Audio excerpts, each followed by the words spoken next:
Jai Hind to all and welcome to your own YouTube channel. This update is about how Syria is regaining its business.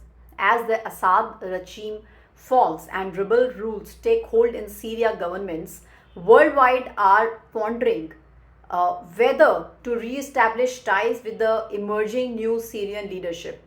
Now, Turkey was the first to reopen its embassy in Damascus, followed by Qatar, and while Saudi Arabia sent a delegation. On the other hand, the European Union and the US are taking more cautious approach. So how are foreign ministries deciding whether to reopen in Damascus? Well, it's a complex calculation. They all are weighing the potential benefits of re-engagement such as increased influence and access to resources against the risk of being seen as endorsing the new regime. Now, what are going to be the key considerations? The strategic interests, aligning re engagement with national interests and priorities. Then, security concerns, assessing the safety and security of diplomatic personnels and citizens. Humanitarian considerations, addressing the humanitarian crisis in Syria and even supporting reconstruction efforts. Then, regional dynamics, navigating the complex web of alliances and rivalries in the region. As the governments they navigate these factors, they will need to balance their desire for influence and stability with the need to uphold their values and principles.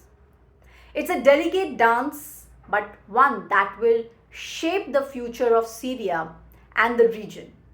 In geopolitics, it's really about what you have at stake. Worldwide are weighing their stakes in Syria future. Now, local power brokers like Turkey want to shape events in their favor, while global players like America, European Union, and Saudi Arabia, they have their own interests at play. So, what's at stake? Let's break it down. Diaspora. Many capitals want a stable Syria so local refugees can return home. Energy. Iraq and Egypt can sell oil and gas via Syrian pipelines, and Turkey wants to be the hub. Business. Rebuilding Syria will cost around 400 US billion dollars. That's a lot of contracts up for grabs. Crime. Assad's crime was notorious for illegal drug. Foreign police agencies want local help shutting down the strait. Location. Syria's strategic location makes it prized asset with rivals fighting over it since Roman and Persian wars. Now, capitals are deciding which Syria will emerge from the ashes. Will it stabilize ties with Israel, allow Russia to keep its bases, or pioneer a new Islamist technocracy? So, the possibilities are endless. But there are also risks involved.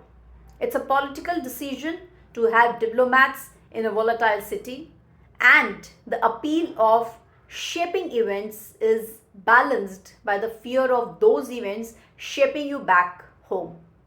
So just think about how attacks on US diplomats abroad derail leaders like Jimmy Carter and Hillary Clinton. So what's happening in Syria now? Well, Assad's spies are still out, but everyone else is now in.